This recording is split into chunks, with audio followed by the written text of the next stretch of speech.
later this week, and I'm afraid they're going to be bad. And when people in the private sector are talking to me, and many of you will be running businesses and working, everyone knows this was the worst budget in living memory. In my view, by the worst chancellor in living memory.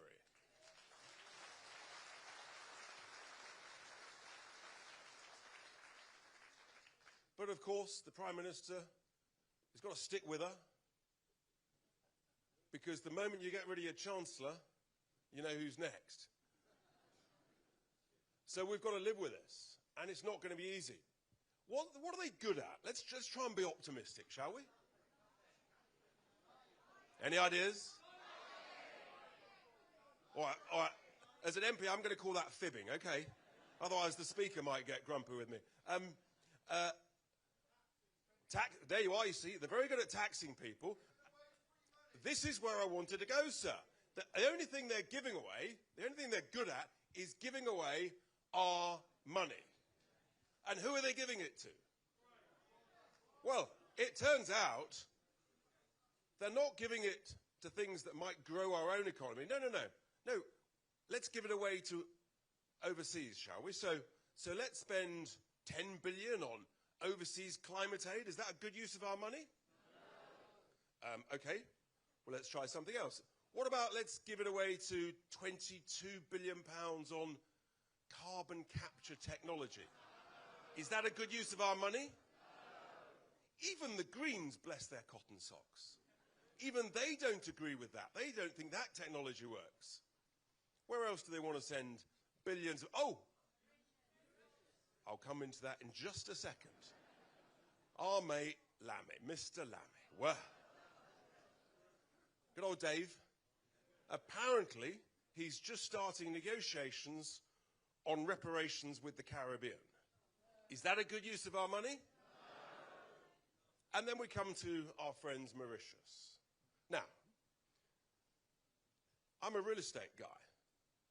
Bought a bit of property in my time. I've sold a bit of property. If you've got a valuable freehold and someone else wants it, the general rule of thumb is they pay you. I mean, I don't think that's rocket science. I've never known a property deal where I've got a valuable freehold and there's a bloke over there and I say, tell you what, my friend, I'm going to pay you to take this valuable freehold off my hands. And I'm going to then pay you every year and I'm going to link it to inflation. So when you heard a figure of 9 billion quid, that's not the number. They then said, oh, it's inflation linked, it might be 18. That's also not the number. It turns out that the number over 99 years, if you assume inflation at about 3%, it's 50 billion pounds of our money over the next 99 years that we and our children and our grandchildren would be required to pay. This is truly, ladies and gentlemen, it is the worst deal ever in the history of mankind. It's an absolute shocker. And I don't think we should tolerate it. Do you? No. Are you sure? Yes. We should not tolerate or accept this deal. Another worst part of this deal is, so having given away this land, we're going to rent it back, and then we're going to immediately sublet it to our good friends, the Americans. So you might say, okay, well, all right, we'll pay a bit, but at least we'll ask the Americans to cover it. Have we asked the Americans to cover the cost? Not a penny. So we're the muppets in the middle. We've given away this valuable freehold. We're paying all the cash. The Americans are using it. It's so bad that we cannot accept this, ladies and gentlemen.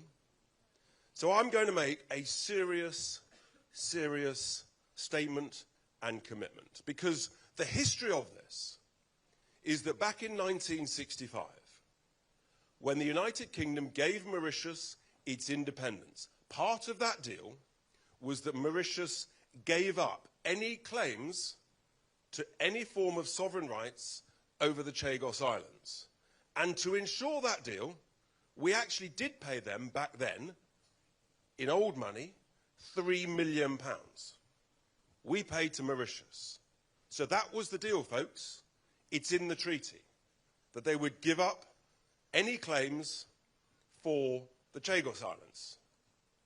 So what we haven't heard from this government is that actually, in making claims now for sovereignty, Mauritius is in breach of contract. We paid them. They said they were going to give up any claims, and now they're claiming it. They're in breach of contract. They're in breach of the treaty. It's not us that's breaching anything, according to the ICJ. It is Mauritius. So we can't accept this deal. We don't think it's valid. We think it's ultra vires. So we are going to say to this government and to this country and to Mauritius that when we win the next general election, we will not recognise this deal.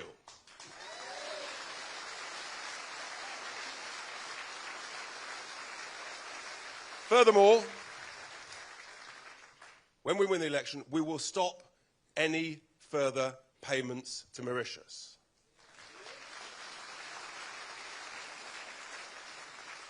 Now, we'll see where that goes. But nothing is off the table, folks. Nothing at all. We're the second biggest tourism provider to Mauritius. Nothing is off the table. Visas, diplomatic relations, direct flights, everything should be on the table. We will not allow our sovereignty to be taken from us or given away by these clowns in number 10 Downing Street.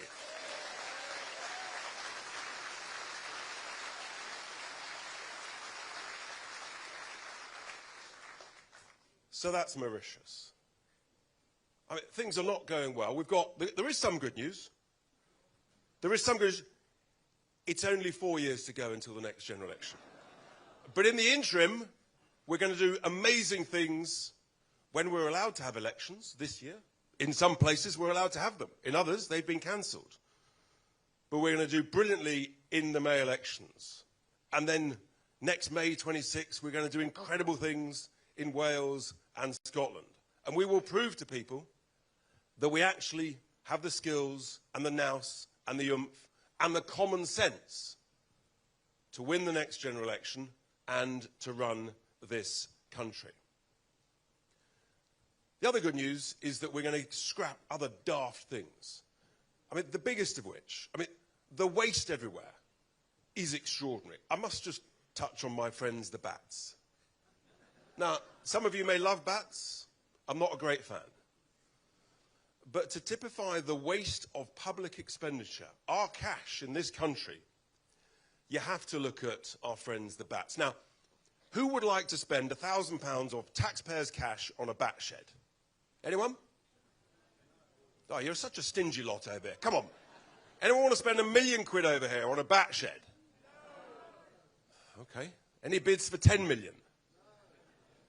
So if I told you that HS2 has spent 100 million of your money on a concrete bat shed, you'll tell me I'm bonkers.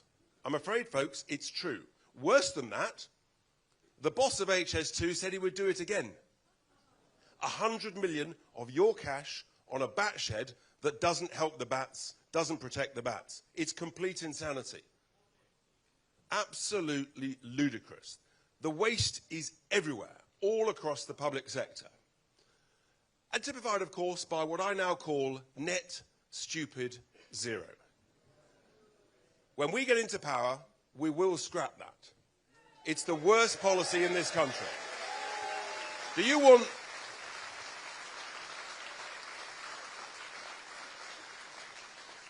lower bills? Do you want a lower cost of living? The fastest way to achieve that is to scrap net stupid zero. Now, I must tell you, my new best friend, Mr. Miliband, I asked him in the House of Commons this week, I said, when will the bills come down, Ed? Or will you just admit that net stupid zero means they will go up and up and up? And he got a bit grumpy with me. He banged on about taking back control. Well, actually, we'd like to take back control of our finances and keep money in our pocket, not giving it away. So if we scrap net zero, if we cut the ridiculous amount of waste, cut the daft regulations, you heard Zia talk about it earlier, these are the way that we can make us better off. Do you all want to be better off? Yes. Do you think the country wants to be better off? Yes. I do too. We know we can do it. And I think that's the reason we're doing so well. We're going up in the polls. We've got the momentum. We've got the energy. It's extraordinary. It's remarkable. And in simple summary, folks, when we win the next general election, we can make Britain grow again. Do you want to make Britain grow again? Yes. Are you sure? Yes. Even more than that, do you want to make Britain great again? How great? Very great. Try that again. How great? Very great. Well, in which case, we have to do one very important thing. We have to win the next general election and make Nigel Farage the next Prime Minister of this country. Is that what you want to do? Are you absolutely sure?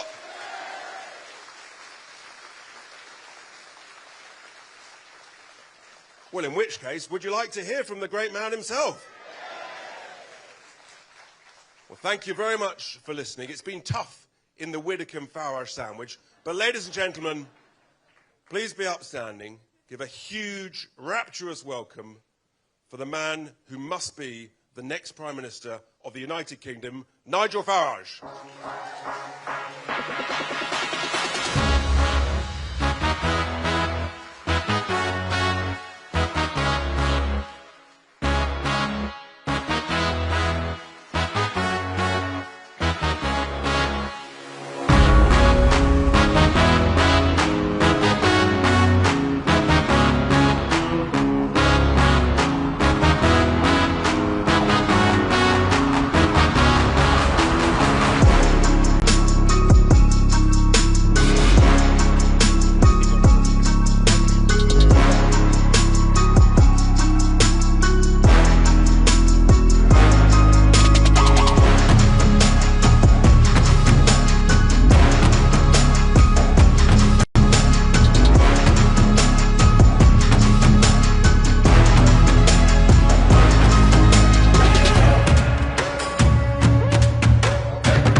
Amazing.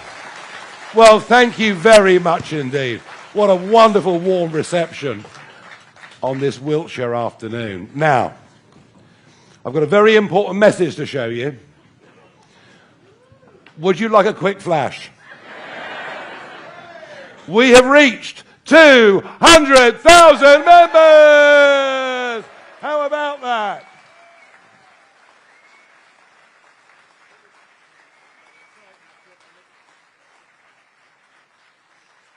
Now, the live ticker, which has gone down now, and I'll tell you why in a moment. I've become obsessed with the live ticker. You know, I wake up, this one's working still, is it? Let's have a look, shall we? Oh, we're roaring on now, aren't we? Whey! Now, the idea behind this was that as we got past 100,000, we realised that the Conservative Party had sent out 131,680 ballot papers in their last leadership election. So we thought, well, we'll put that up, and who knows, maybe we'll go past it. And on Boxing Day morning, we went past that number, only to have the leader of His Majesty's loyal opposition accused us of fraud, saying we were making it up. Well, we weren't, because we got people to come in and check and look at the back end, and it's all absolutely legit. So I was thrilled to go past that number. By the way, I have it on good authority now that the Conservative paid-up membership is now less than 100,000. So, since we launched this, and by the way, in the modern world, to have got here this quickly, isn't it truly extraordinary? Doesn't it show you something is happening in this country? People want real political leadership. They want real change. That's what that tells you. That's what that tells you. But as soon as I come off stage, that message will change. And it will say that the Labour Party... Oh, yeah, we're coming for them. Don't you worry about that.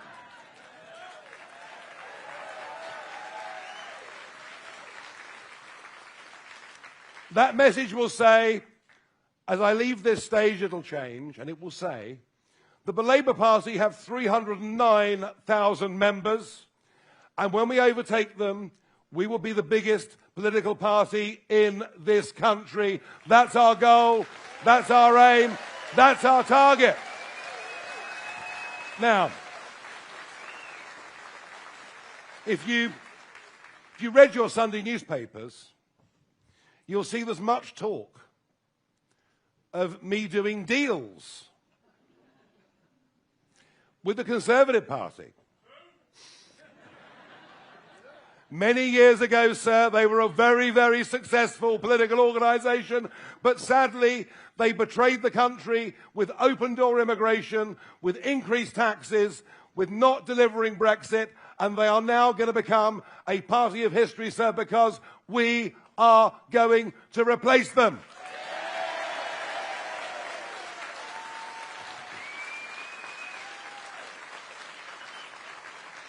So let me be clear. If you do a deal with somebody, and perhaps I'm old school, because I believe that my word is my bond, all right? But if I shake someone's hand and do a deal, I look into their eyes and I do the deal on the basis that I trust the person that I'm doing a deal with.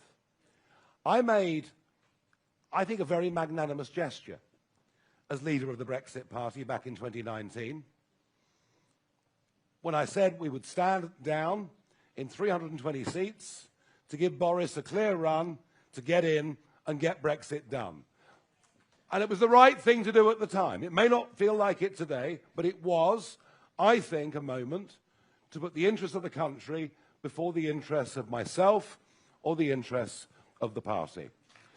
And it was the right thing to do. But with a majority of 80, do you know what? They didn't even say thank you, which shows you what low-grade human beings most of them are.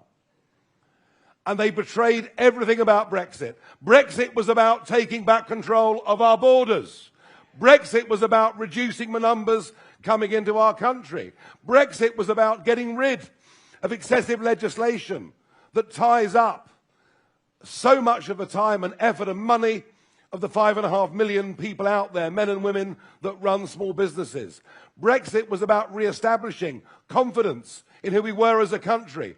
None of it was delivered, and I will not be doing deals with any individuals or any party that I view to be dishonourable and undeserving of ever being in government again in any capacity.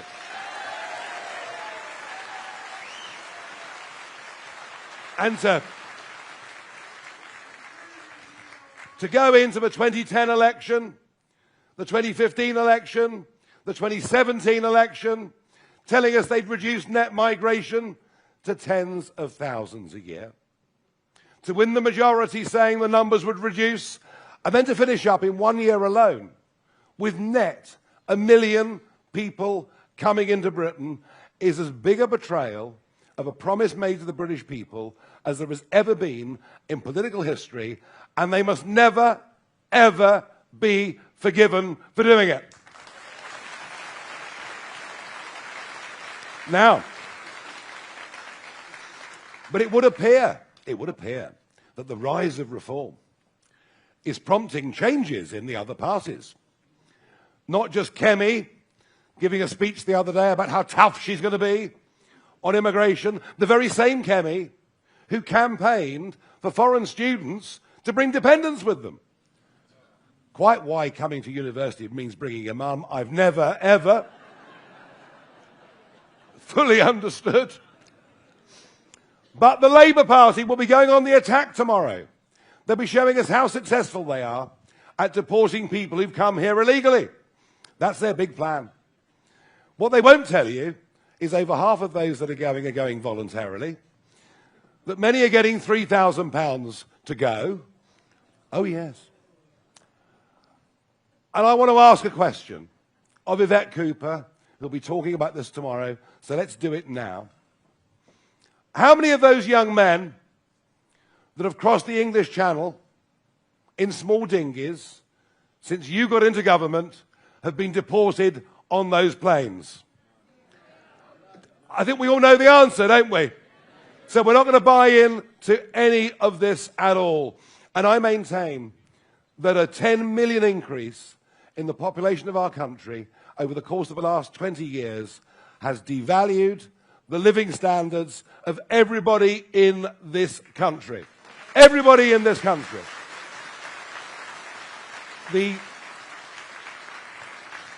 It's truly incredible.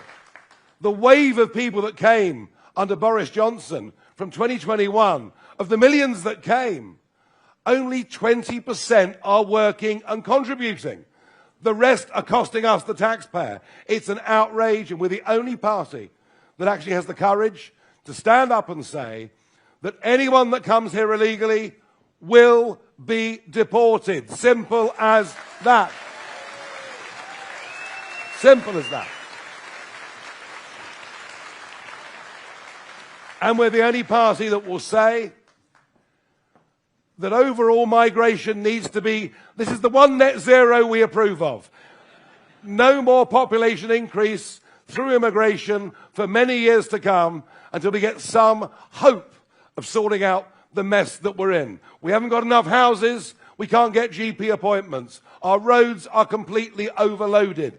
Our infrastructure is crumbling. No population rise through immigration with a reform government is a promise that we make to you. But to understand the kind of government we've got today, we need to look at the fiasco around the Chagos Islands. And this is just the most, and I know Richard spoke about it earlier, but it's really important. A piece of sovereign British territory, 1,300 miles away from Mauritius, that Mauritius have never, ever owned. And Mauritius, with whom we signed a treaty back in 1968, and by the way, even then, we gave them money. But for Keir Starmer and his government to pretend that a ruling of the UN's International Court of Justice, which has no legal authority over this country whatsoever, is somehow the reason to give away these islands. And it's led to David Lammy, our Foreign Secretary,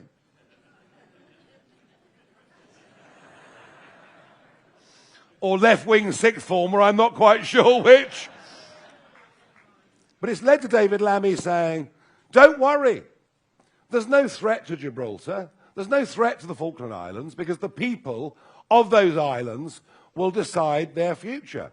Well, no one's asked the displaced Chagosian community what they want, and it's pretty clear they want to go back and resettle on some of the islands. And we as a British government should allow them to do that. It would be right and proper, and it would actually deal with the injustice that was done to them back in 1968. But of course, it is the island of Diego Garcia that matters. This is the most important military base for America anywhere in the world outside of mainland America. And let's face it, folks, without America, we are defenseless. We need America. And Diego Garcia is one of the single most important things we give in this special relationship. But it turns out that Philip Sands, KC, one of Keir Starmer's closest friends, has been working for the Mauritian government for years, that he even went to the Chagos Islands. This is a British citizen. He went to the Chagos Islands. He boasted about beating, as he saw it, the British government in the International Court of Justice, and he put a Mauritian flag on sovereign British territory. Now, in years gone by, he'd have gone to the Tower of London. But actually, what he's doing and what Lord Hermer, the Attorney General, who says that everything about the British Empire is racist, these people hate our country. They hate our history. They are giving away a vital strategic asset, one that actually, because it's there, stops the spread of communist China in many of those parts of the world. They're endangering world peace. Starmer's friends have made money out of this. It's against our national interest. And frankly, I think what the British government are doing over Chagos is not far short of an act of treachery. And I mean that.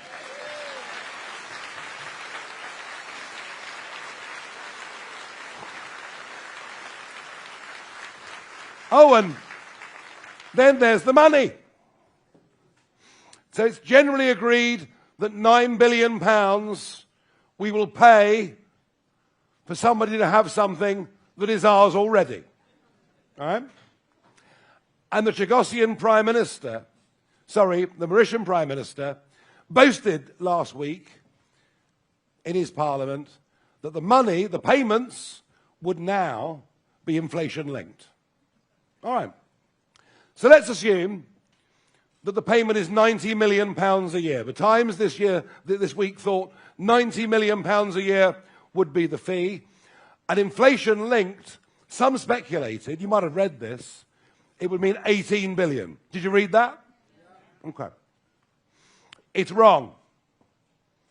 If inflation runs at 3% for the next 99 years, and £90 million a year is linked to inflation, the total cost we will pay the Mauritian government for this is £52 billion.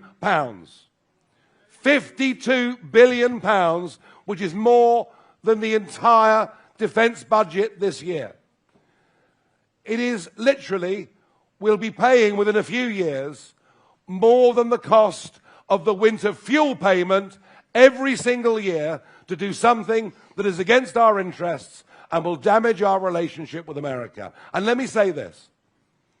If Reform form the next government, anybody here believe that Reform could? Yeah. Thank you.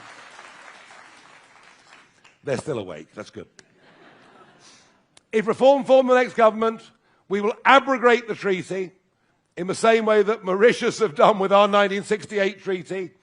We will cease all payments, and if we have to, we'll put visa restrictions on Mauritians and end tourist flights to their islands. We will not put up with this, and nor should we.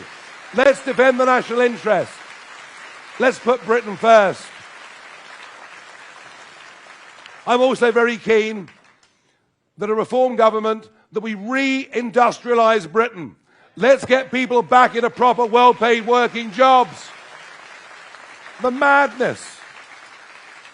I mean, even some of the people you met outside earlier.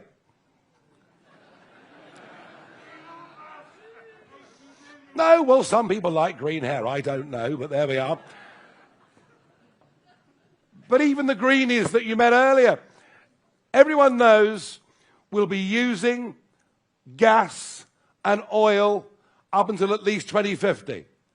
So rather than importing it, Why not produce our own oil and gas and have many, many well-paid jobs? We have closed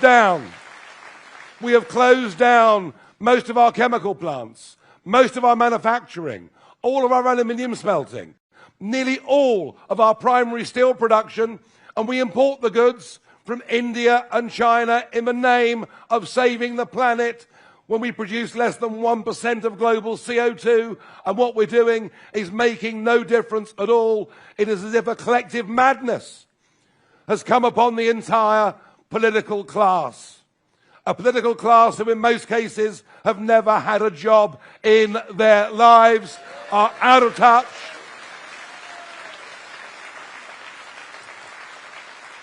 And to think that a British manufacturer now has power costs that are 6 times that of his American counterpart shows you the sheer crass idiocy, moronitude, stupidity.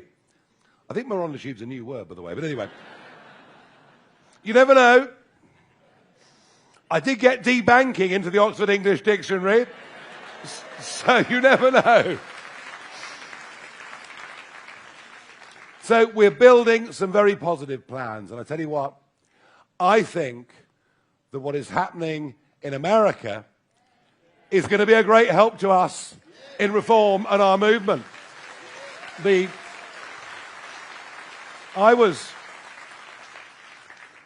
just about the only public figure in Britain that stood up and defended McDonald back in 2015 and 2016.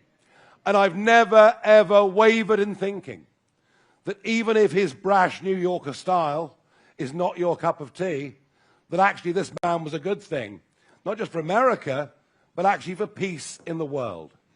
And I can't tell you how honored I was to be in that room in Mar-a-Lago that night of the 5th of November when he won. I'm proud to call him a friend, and I think the start he's made with good common sense. I mean, who thinks that 6'3" men should compete in swimming events against women? I don't, he doesn't, and nor do you.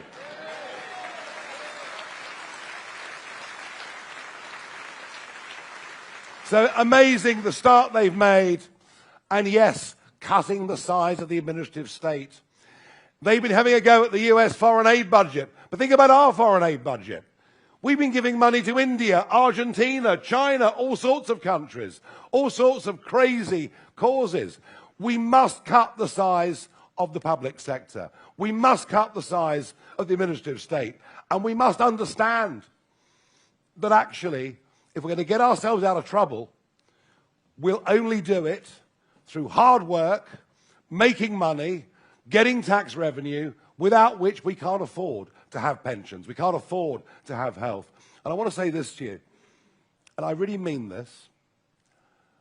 I feel, and one of the reasons I came back out of sort of semi-retirement last year to throw myself back into the front line, and I did it because I thought to myself so hard, what are the things that really, really matter?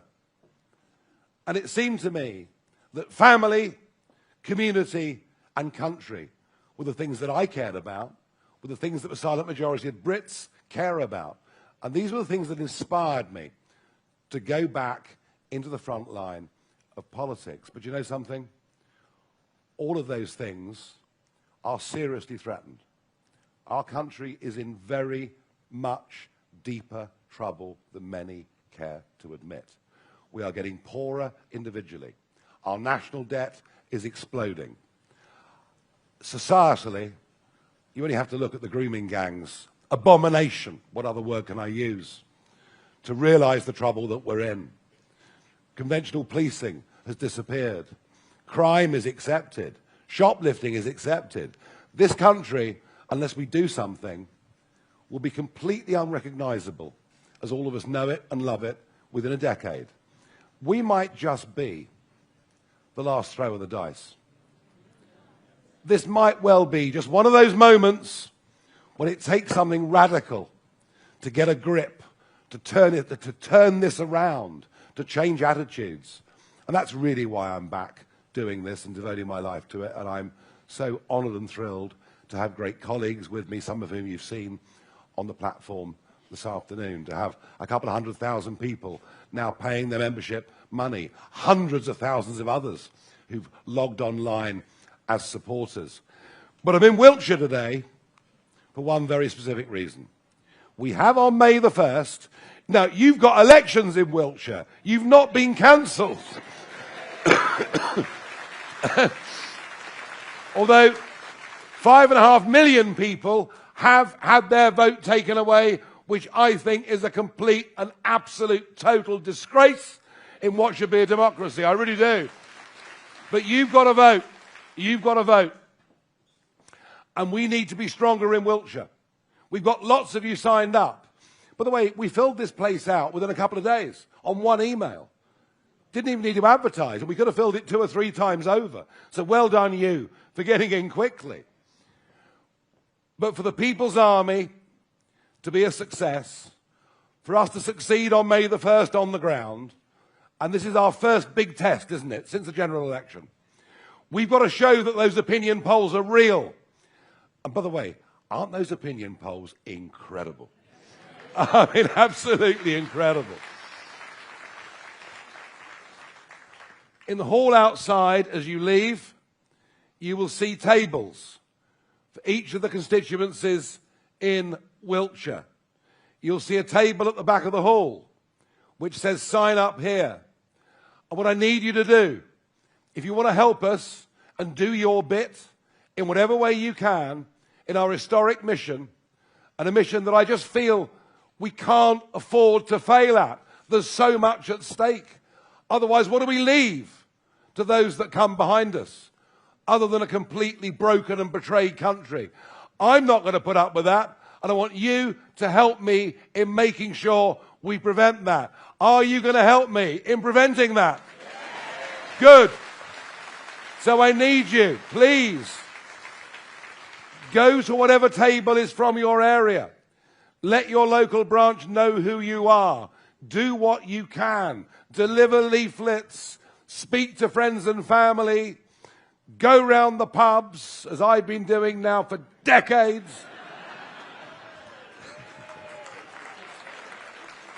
Although, to be honest, I haven't got quite as much time as I used to have, but never mind. But what I also need, I need more of you to stand up and put yourself forward to be considered to be a candidate in the Wiltshire county elections on May the 1st. You, sir, you're nodding. Are you prepared to stand up and be a candidate? You're standing already. Well done you. Well done you. But I need people. So come on. Are there some of you in this audience who would consider putting your names forward to stand in these elections? Yeah, who said yes? Stand up. Anybody else prepared to put themselves forward to be candidates in these elections? More people standing up over there, and over there, and over there, and over there, and over there. Whoa! This is incredible. This is incredible.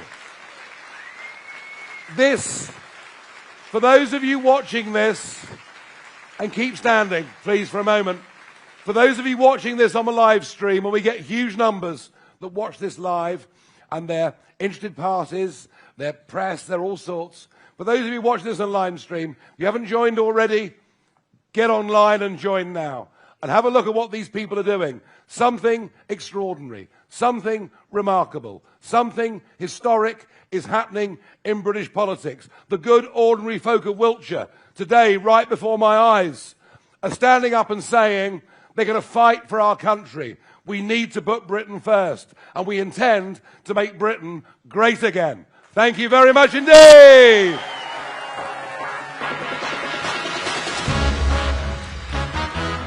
With that.